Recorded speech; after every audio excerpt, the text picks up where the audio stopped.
Oke, bertemu kembali di mata kuliah Perancangan Arsitektur 2 yang dilakukan oleh mahasiswa semester 2. Di tugas pertama tentang rumah tinggal telah diselesaikan mahasiswa dan produknya diujikan atau direview untuk mendapat nilai ujian tengah semester. Minggu ke-9 adalah minggu setelah ujian tengah semester dengan tugas baru, yaitu villa atau cottage, atau beberapa juga menyatakan sebagai bungalow. Tapi oke, saya mengambil ke pemahaman atau definisi villa atau cottage.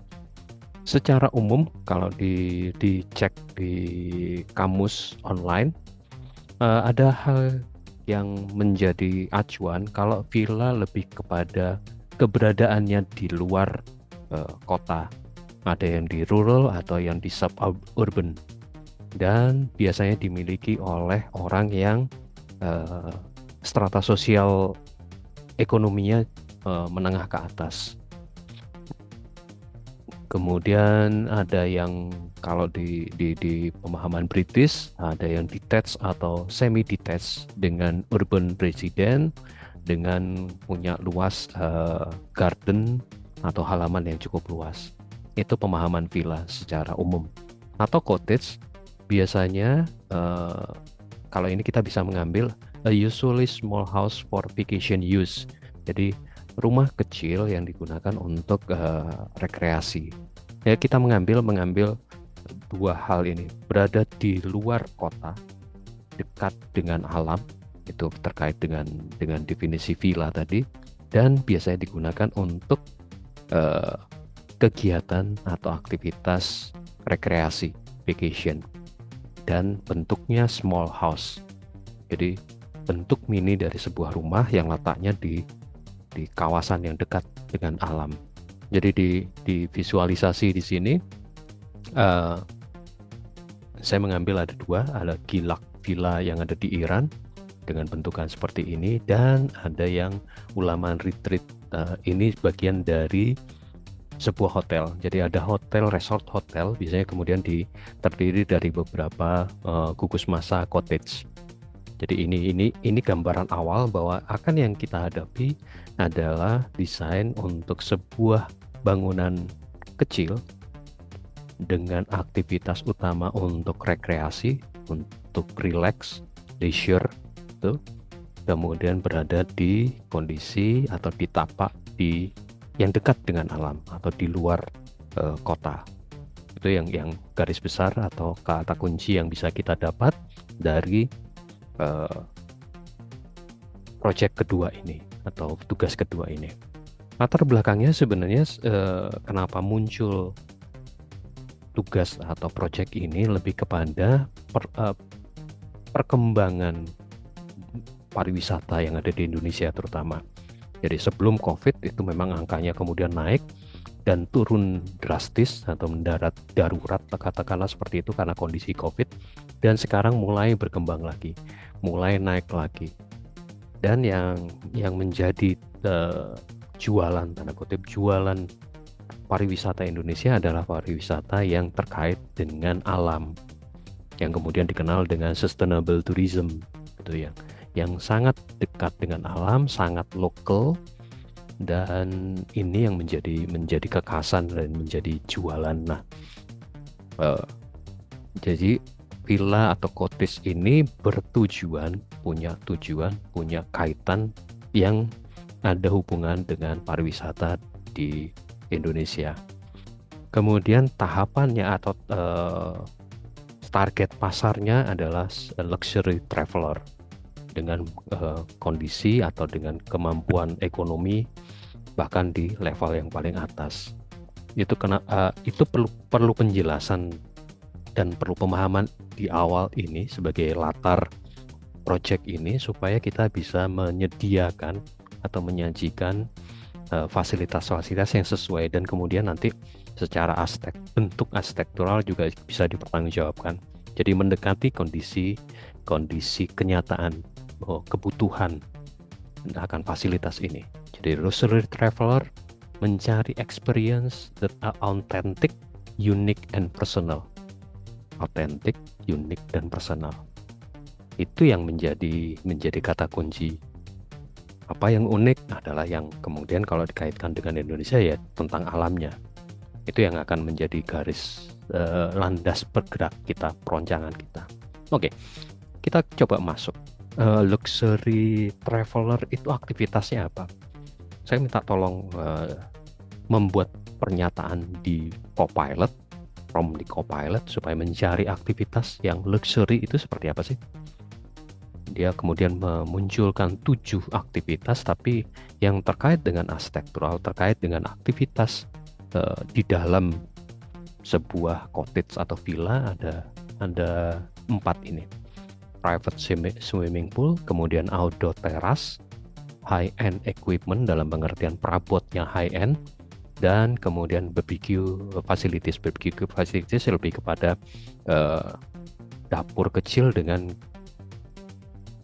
biasanya berdekatan dengan teras supaya menikmatin alam sambil makan makanan ringan yang biasanya ada dengan bakar-bakaran BBQ ini. Sedangkan yang lain ini fasilitas di luar arsitektur, fasilitas yang penting tapi di luar arsitektur yang kaitannya dengan manajemen. Ini airport shuttle ini kan terkait dengan pelayanan yang tidak langsung berkaitan dengan arsitektur. Free wifi itu ada ya ada tidak, beberapa bahkan yang sangat tinggi itu bahkan run away dari kesibukan sehingga mereka tidak mau mendapatkan sinyal, justru tidak mencari tempat-tempat yang susah sinyal, biasanya seperti itu. Kemudian convenient service ini kaitannya dengan pelayanan. Oke, itu identifikasi aktivitas yang sebenarnya juga bisa dilakukan dengan studi presiden. Rekan-rekan mahasiswa bisa kemudian bongkar, bisa kemudian mencoba mencari villa-villa atau resort hotel dengan fasilitas villa satu masa dengan fasilitas yang lengkap. Sebagai contoh, ini Four Seasons Resort di Bora Bora dengan bedroomnya ukuran king bed dan one full sofa bed. Ya, sofa bednya itu diperuntukkan di bagian luar umpamanya seperti ini. Jadi ini ada satu king bed, kembali lagi view yang dijual, kemudian okupansinya 3 orang. Nanti kita lihat RPS-nya kita, panduannya seperti apa. 2 orang dan mungkin 2 orang dewasa dan 2 orang anak-anak. Jadi 3 bisa terdiri dari ayah ibu dan 2 orang anak. Sampai umur di bawah 12 tahun itu dianggap children dan dianggap sebagai dihitung setengah manusia katakanlah kalau di okupansinya.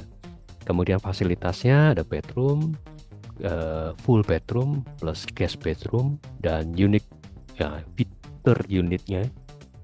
feature-nya itu private plunk pool dan yang berhadapan dengan gunung. Dan ini yang mungkin penting juga, ukurannya 147 meter persegi. Itu yang kita juga bisa pelajari dari studi presiden untuk menghitung atau memperkirakan luas bangunan, dan aktivitas di dalam bangunan itu sendiri, di villa atau cottage itu. Atau ini balian ini, jadi ini secara keseluruhan 1000 meter persegi dalam satu kompleks besar gitu. Kemudian ada ukuran bangunannya 170 meter persegi, terdiri dari 2 lantai. Bagian bawah ada tempat tidur 200 kali 200, berarti ini king, ukuran king. Kemudian di bagian atas ada single bedroom untuk dua anak sebenarnya. Dari sini kita bisa melihat okupansinya adalah 2 orang dewasa dan 2 anak, sama seperti yang tadi. Kalau kita kemudian lihat site-nya atau site gambaran dari visualisasi fasilitas Balian Treehouse ini, kita bisa melihat ada swimming pool yang terlepas dari bangunan. Kemudian ini di bagian bawah ada king size dari tempat tidur, ada kemudian tempat untuk duduk-duduk, sekedar untuk duduk santai dan duduk untuk ini mungkin untuk makan dan segala macam. Kemudian ini ada dapur terbuka kaitan dengan BBQ tadi. Oke, itu kita bisa lihat aktivitas luxury aktivitas melalui foto-foto, melalui identifikasi yang biasa kita temukan di website-website yang menawarkan hotel resort. Kita bisa bongkar ke arah situ. Oke, kemudian ini bentukan-bentukan yang mungkin akan membantu rekan-rekan mahasiswa untuk membayangkan bagaimana sih sebuah villa atau cottage itu bisa diwujudkan, baik yang bentukan konvensional maupun bentukan yang kontemporer. Nanti silakan di tahap selanjutnya akan mengulas bentuk arsitektur. Tapi kemudian kalau kembali ke tugas 8, kita satu persatu. Ke tugas 8 adalah tugas pertama setelah ujian tengah semester kaitan dengan project villa dan cottage adalah analisis fungsional. Analisis fungsional ini sama dengan di tugas pertama, di project pertama rumah. Jadi kalian akan diminta untuk mengidentifikasi aktivitas yang kemudian akan memunculkan perabot penunjang aktivitas tersebut. Kemudian dari perabot yang ada diperkirakan ukurannya dan pergerakan dari aktivitas sehingga muncul besaran ruang. Dari besaran ruang ada ruangan-ruangan yang ada, kemudian muncul skematik hubungan ruang atau beberapa yang mengatakan sebagai bubble diagram. Tapi analisis fungsional ini juga dapat dipotong dalam tanda kutip, dapat dipercepat analisisnya dengan melakukan studi preseden juga, dengan melihat beberapa denah, beberapa rencana denah dari sebuah villa atau cottage. Ini saya sampaikan ada 4 yang skemanya, jadi fokus utamanya di bedroomnya. Semua rata-rata fokus utama di bedroom. Ada fasilitas poolnya, ada jacuzzinya kalau yang di bagian kiri paling kiri. Kemudian ada ruang kamar mandi terbuka. Ini ada outdoor shower juga. Ada beberapa juga menginginkan outdoor shower. Jadi silakan analisis fungsional bisa dilakukan dari melihat aktivitas dengan memahami tadi seperti ini, dibongkar. Dengan detailnya kita bisa pelajari, atau kemudian mencoba melakukan studi preseden dari denah-denah yang ada di internet. Ini banyak sekali yang kita bisa pelajari. Kemudian memperkirakan luasannya, dan sekaligus kita juga bisa mengadopsi hubungan ruangnya. Jadi ini udah ada denahnya, tinggal kita pelajari skematiknya. Nanti tinggal penyesuaian, ada beberapa penyesuaian. Jadi secara analisis fungsional bisa dilakukan cukup cepat gitu loh. Tapi kemudian yang perlu dipikirkan, yang perlu dipertimbangkan bahwa aktivitas fungsi dari proyek ini itu fokusnya pada alam. Khusus untuk kampus Palembang, nanti terserah di kampus Indralaya, silakan disesuaikan dengan masing-masing dosen pembimbing. Tapi khusus untuk kelompok saya, itu silakan kalian pilih sendiri. Kalian bisa nyaman di tapaknya seperti apa. Di sini saya sajikan hanya ada 3, jadi tepian jurang, jadi di cliff, kemudian bisa menghadap gunung, bisa menghadap lautan. Jadi ini di pegunungan, di tepi jurang, kemudian menghadap gunung di seberangnya. Ini kalau di Bali itu di daerah Ubud, di sekitar Sungai Ayung. Jadi ada Sungai Ayung itu tapaknya konturnya cukup terjal dan bahkan disebut jurang. Di bagian bawah sungai, kemudian ada 2 sisi yang saling berhadapan. Itu banyak sekali cottage atau hotel-hotel resort. Atau di beberapa tempat juga punya jurang yang langsung menghadap ke kelautan di beberapa titik. Ini kasus yang ini hanya image saja, desain belum tidak terbangun, tapi hanya desain visualisasi ide aja.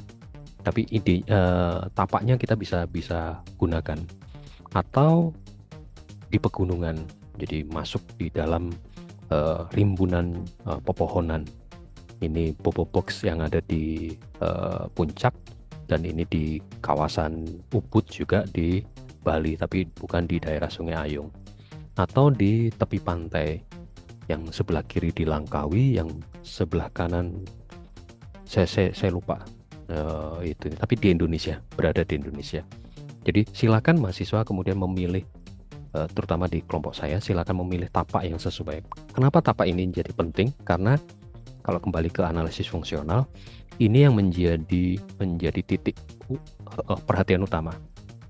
View yang menjadi perhatian utama. Kalau kita kembali ke definisi di awal tadi, atau aktivitas yang di utama tadi, outdoor terrace yang provide a beautiful view surrounding the nature. Jadi teras itu kemudian menjadi penting. Teras di bagian luar, ini ada deck, ini juga bedroomnya juga menghadap ke keluar, ini juga ada decknya sendiri, yang kemudian pasti view-nya juga menarik.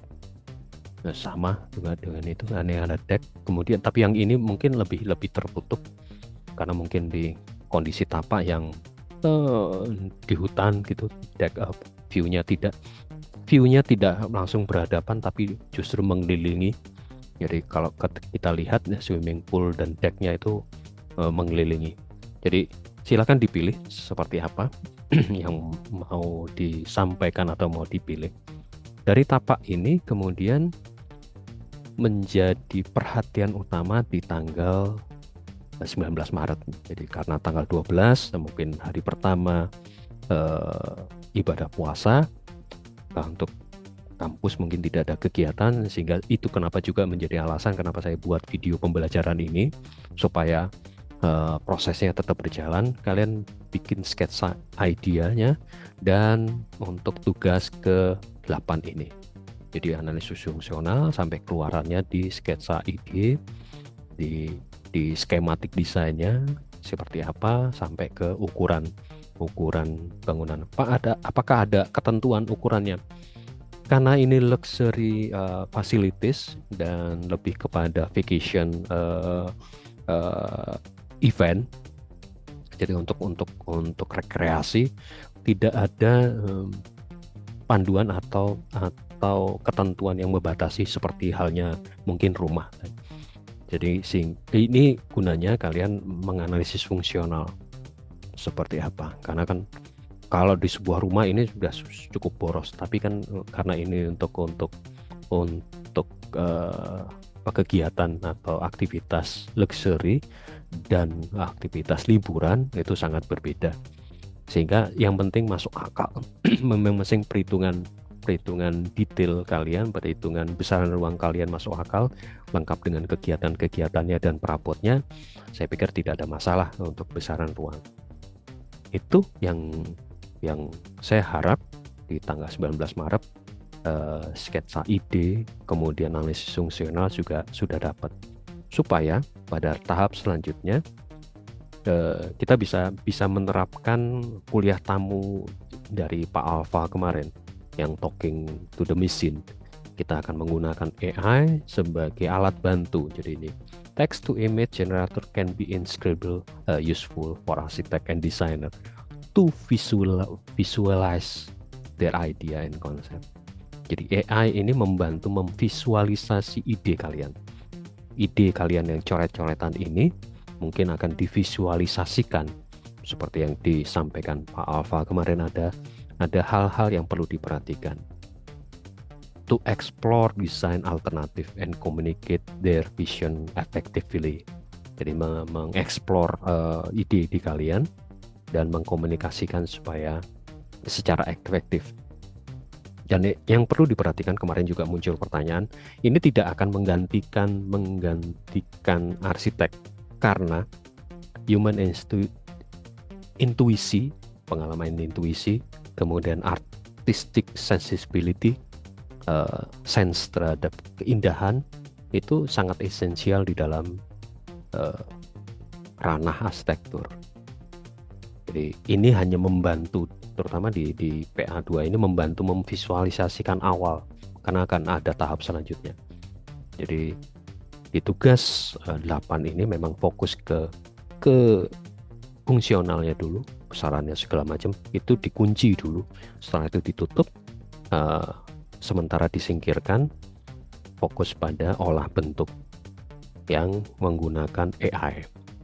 Kemarin iseng saya coba dengan Bing Image Creator dengan prompt sebagai I want to create a small cottage for vacation use, only for couple, jadi 2 orang, with a luxury facilities facing ocean in the cliff, jadi di jurang menghadap ke lautan, dengan material industrial, dramatic foam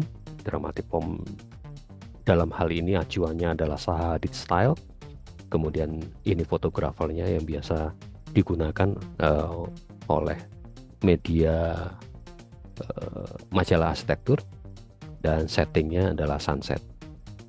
Jadi ini dimasukkan dengan Bing dan muncullah 3 yang coba saya pilih untuk merepresentasikan ide saya.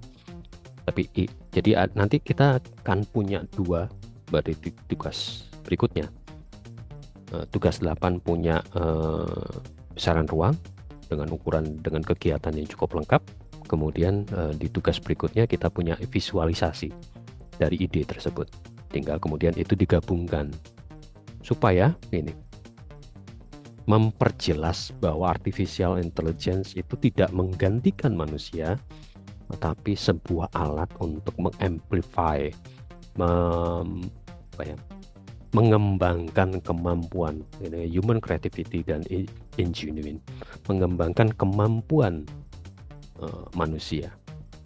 Jadi kembali lagi, visualisasi, memvisualisasikan ide, tapi tidak menggantikan dan membantu kita. Itu tujuan besar dari tugas villa dan cottage ini. Tahapannya ya beresi dulu analisis fungsional ya, akan dicek pada Selasa 19 Maret. Setelah itu kalau ini sudah selesai, silakan coba bikin yang ini supaya kita bisa kemudian mengcombine antara analisis fungsional dari ide ini dan sketsa ide kalian yang dibantu oleh AI text to image, dalam hal ini adalah Bing Image Creator. Mungkin itu yang bisa saya sampaikan sebagai video pembelajaran di tanggal 12 Maret sebagai hari pertama ibadah puasa. Jadi bagi rekan-rekan mahasiswa, selamat menjalankan ibadah supaya semoga amal dan ibadah kalian diterima oleh Yang Maha Kuasa. Salam sehat selalu, sampai bertemu di materi selanjutnya. Terima kasih.